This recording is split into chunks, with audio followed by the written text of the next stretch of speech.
Of course, there's never anyone here, and then as soon as I start filming, we have construction in the background, we have dogs barking. It's going crazy. Okay. All right, so my quest continues to find my next road bike, and I've been trying out a few different options. One of the bikes that's been on the top of my list ever since I saw it released was the Orbea Orca Aero, which is extremely hard to find here in Southern California until today. I got my hands on one of these new Orbea Orca Aeros, and today I'm gonna be putting it through its paces. This is the orange helmet guy. Let's go.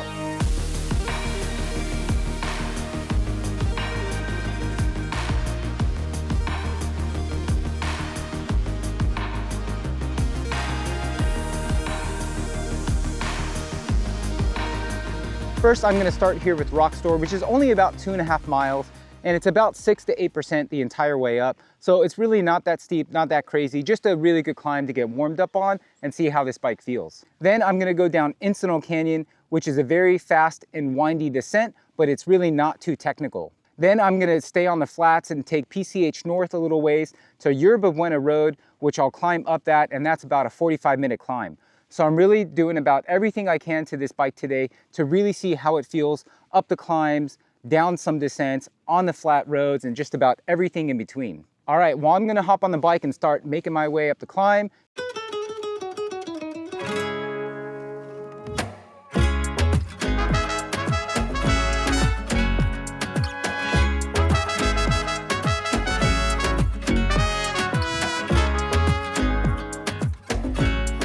All right, so as I'm heading up the climb, I'll explain kind of my riding style and what I'm looking for.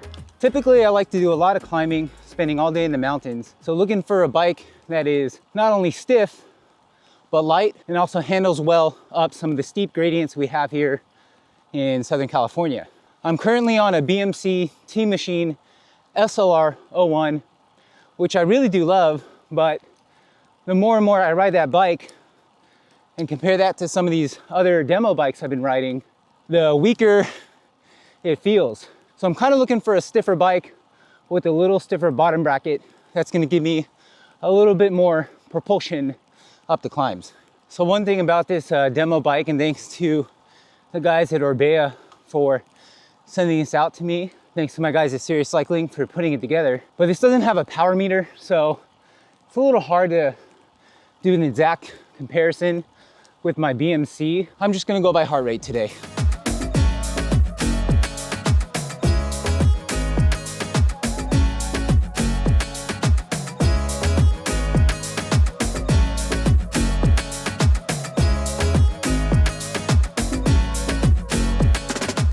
Almost at the top.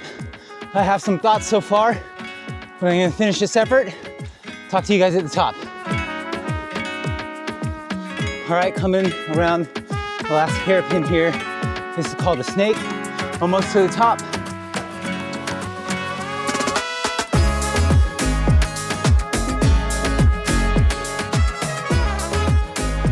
Beautiful day. So I'm here at the top of the Rock Store climb, and I'm gonna let you guys know what I think about this bike so far. So this bike is 17 pounds. It's kind of taken me a little bit by surprise. It's climbing a little bit better than I thought it would. This is really known for being that all-out aero sprinter's bike, but I will have to say up the climb is really comfortable. One of the things that I'm liking about this the best is when I'm getting out of the saddle, the bike feels very light and springy.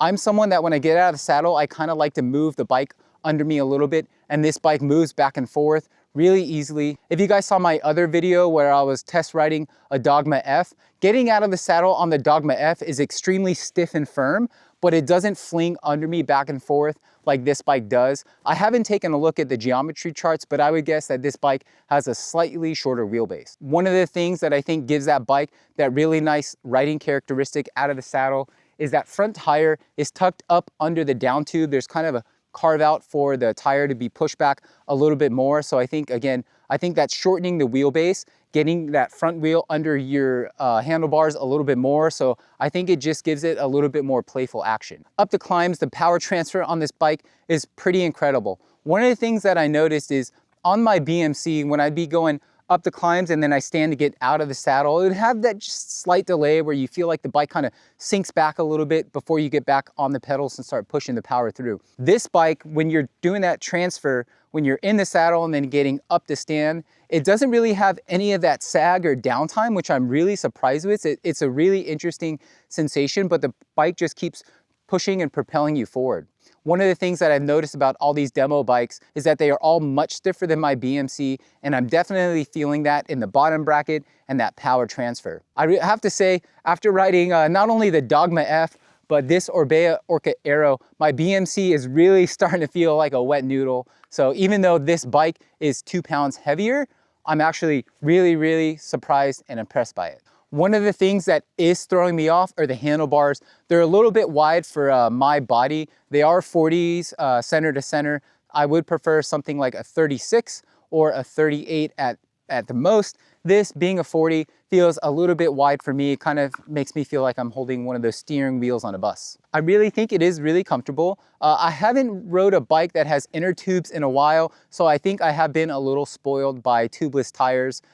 These are 28s, but they have inner tubes in them. I wish they were tubeless so I could lower the pressure a little bit more. So I'm gonna take that into account when I'm doing all of my rides and testing today, knowing maybe the ride isn't gonna be as smooth as I would normally expect it to be. So I'm really trying to focus and just see what the frame feels like and how all those bumps and everything that's going on in the road is transferred up through the frame into my hands and into the seat. All right, well, I've talked enough. I'm off to the descent. Man, this bike just feels like steady, just like rock solid. Like if I put in an even tempo, cadence and power, it just like feels like it just stays right there with you. It's kind of hard to explain, but it feels like the bike is just like tracking right along with you. It's a very intuitive feeling.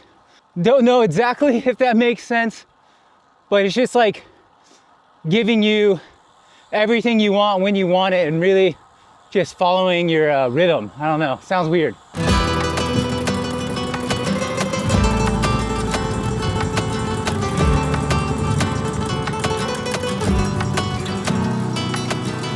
All right, I made it here to the Incinal Lookout.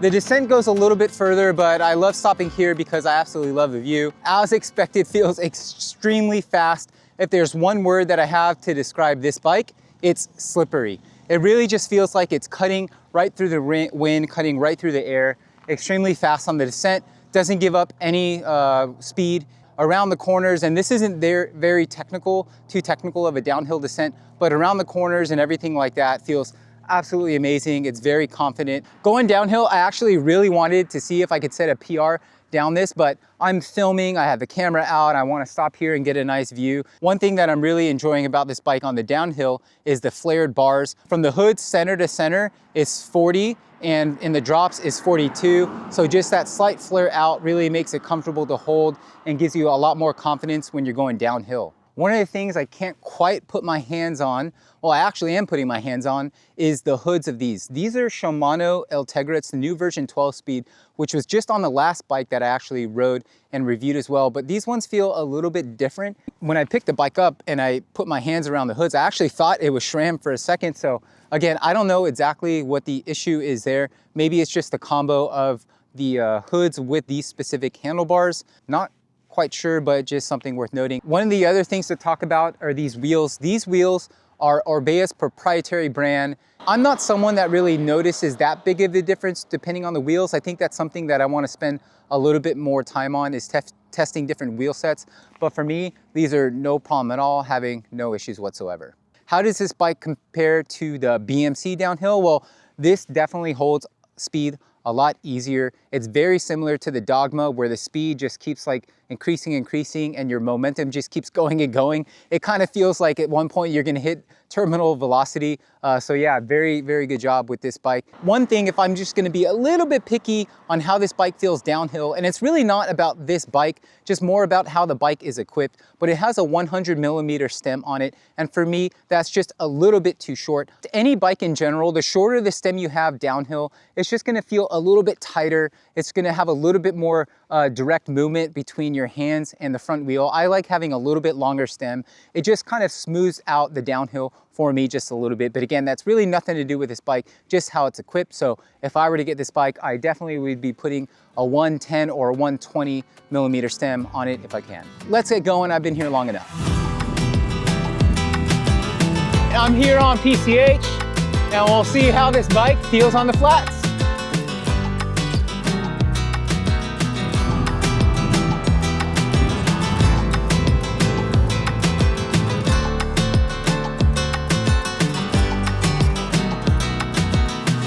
As expected, this bike feels absolutely ridiculous on the flats. Again, the word of the day is gonna be slippery. Some of the aero things that I could see when just visually looking at this bike is how deep and profiled that head tube is and how skinny and narrow the down tube is at the top, and then it flares out towards the water bottles. So that really makes the frontal area of this bike really slim and aero, because the front of the bike is what's hitting the wind first. Another thing that's really nice and enjoyable about the bike are the tops of the handlebars. They have this nice flat profile design that is not only good for the aero benefits, but it's also really comfortable to put your hands on the tops when you're riding, when you don't want to be in the hoods or in the drops. It's just a really nice, casual, comfortable position to be in. So for me, the ergonomics of that fits my hand perfectly. For those that have different size hands, you may find that a little bit different, but for me, it works out just well. Another thing about this bike that has some really nice aero benefits, I'm sure, but also for me, just aesthetically looks very cool, is that rear seat stay, how it kind of hugs and tucks the back wheel under it. The rear seat stay also has this really cool profile design. It's an angular design with some smooth, round lines, which I really like a lot. So let's talk about how this bike feels sprinting. Now, while I'm no sprinter, I can still describe to you guys how it feels. The difference is you probably just have a lot more power than I do. So getting up and out of the saddle and putting the weight over the front handlebars, the bike really feels like it's like kicking you in the rear end and just pushing you forward. The bottom bracket in this bike is extremely stiff, and I think those rear seat stays being a little bit lower gives you that really nice sprint characteristic. The bike feels like it gives nothing up at all in the sprints, and it continues just to push and drive you forward. It almost begs you to put a little bit more power and speed into it. I'm sorry, I don't have that much power, but for all those sprinters out there, I think you're gonna be really happy with this bike. Again, those flared handlebars are not only good for being in the drops going downhill, but also really nice for sprinting as well. So the verdict is, on the flats and sprinting, this bike is absolutely amazing. That's really no surprise because it's being used right now by some of the most elite athletes in the World Tour. So if it's good enough for those sprinters, then it's definitely gonna be good enough for me. All right, on to the last and longest climb of the day. This is gonna be about 45 minutes. This is Yerba Buena climb. Let's go.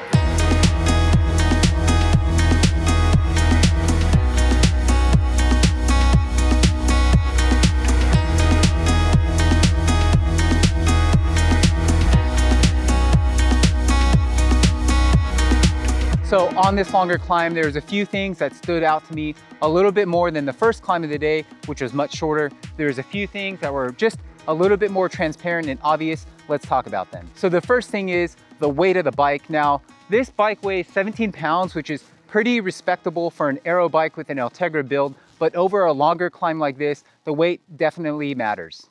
Now, full disclaimer on that, this bike is geared with a 3630. I'm usually used to a 3430, so maybe there's a little bit there with the gearing, but the weight of the bike, I definitely feel a little bit more. It's so comfortable and steady that it almost feels dull, if that makes sense. I really feel like the power is really propelling and pushing you up, so I definitely like the power transfer there. But again, it just feels a little bit dull and it just lacks a little bit of excitement. The bike is extremely smooth and comfortable up the climb, which I was really surprised with considering how stiff it is. Again, I really like those flat tops on the handlebars that make it really comfortable to put my palms on as I'm going up the climb. Another thing I noticed about the bike, and I don't think it's giving away any time or power, but I do notice when this bike gets above 8%, when it gets to that 9 and 10% range, it does feel like it's sagging back just a little bit. I don't know if it makes that big of a difference because back in the day, I had an S-Works Venge, which gave me that same sensation when going above 9%, and many of my climbing PRs to this day are still from that bike. It just felt constant and smooth, kind of like you were on one of those trams going up to a ski lift. It just felt very metronomic, but with that said, it also felt very monotone. I would prefer something that gave me a little pop and a little bit more excitement. Another thing that I noticed about this bike is just how quiet it is. It doesn't have any noise that comes from the shifters or brakes, but it also doesn't have any noise pretty much anywhere. It sounds and feels extremely well built, so I really think they did a good job with this.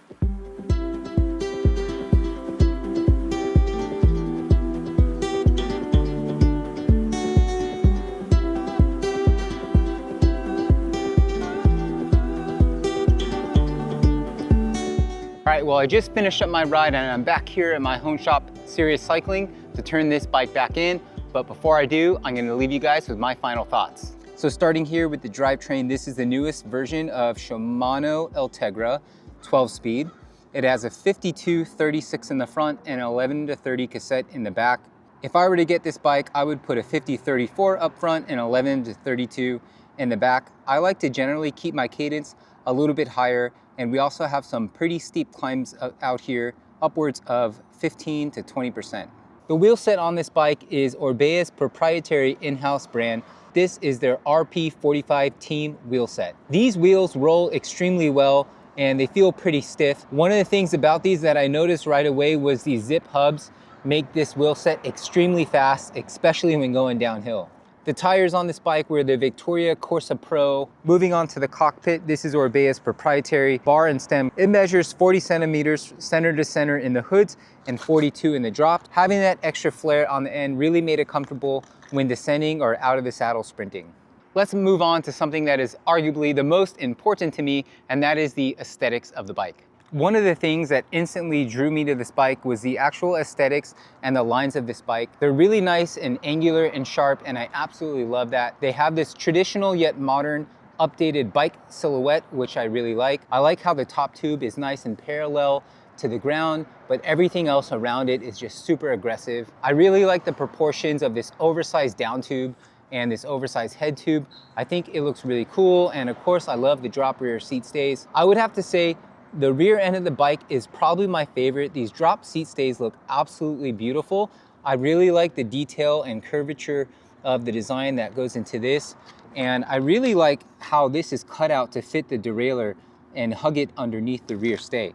I don't know if that's the only reason why this is cut out like this. Maybe there's some compliance that they built into the bike here, but I really like how when you're in the smallest chain, this really tucks up here really nice. In fact, let me go ahead and do that so you guys can see what I'm talking about. So you guys can see now with the derailleur in the smallest cog, how it really tucks up underneath this part of the rear stay. Very purposeful, and I really like the engineering that went into it. I know this is a very tiny detail, but something that just stood out to me, and I really appreciate the attention to the details the engineers took when designing this bike. Moving on from the rear seat stays again, really like this curvature design here and how the drop seat stays are, and I also really like this thick profile, D-shaped profile of the seat tube. Really gives it that classic Aero feel, but it also remains comfortable at the same time. The top tube is really nice. I really like this thin profile, but as you make your way to the top, you can really see how thick and meaty it is. So I really like the proportions of what they did to this bike.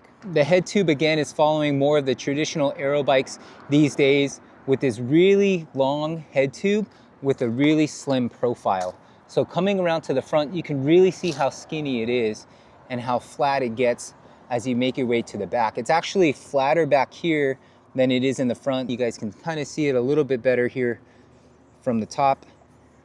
Also with the head tube, you can see how skinny and narrow it is up here. So it's truncated from the front to the back. It gets skinny here, and then it's gonna flare out around the bottles as well. This is something that a lot of brands are doing, and I think a lot of people have found some aero gains in designing something like this, because when your water bottle is in, the airflow is just coming around it, so it's creating kind of a fairing effect. Another thing I like about this bike is the way that this front wheel tucks up under the down tube.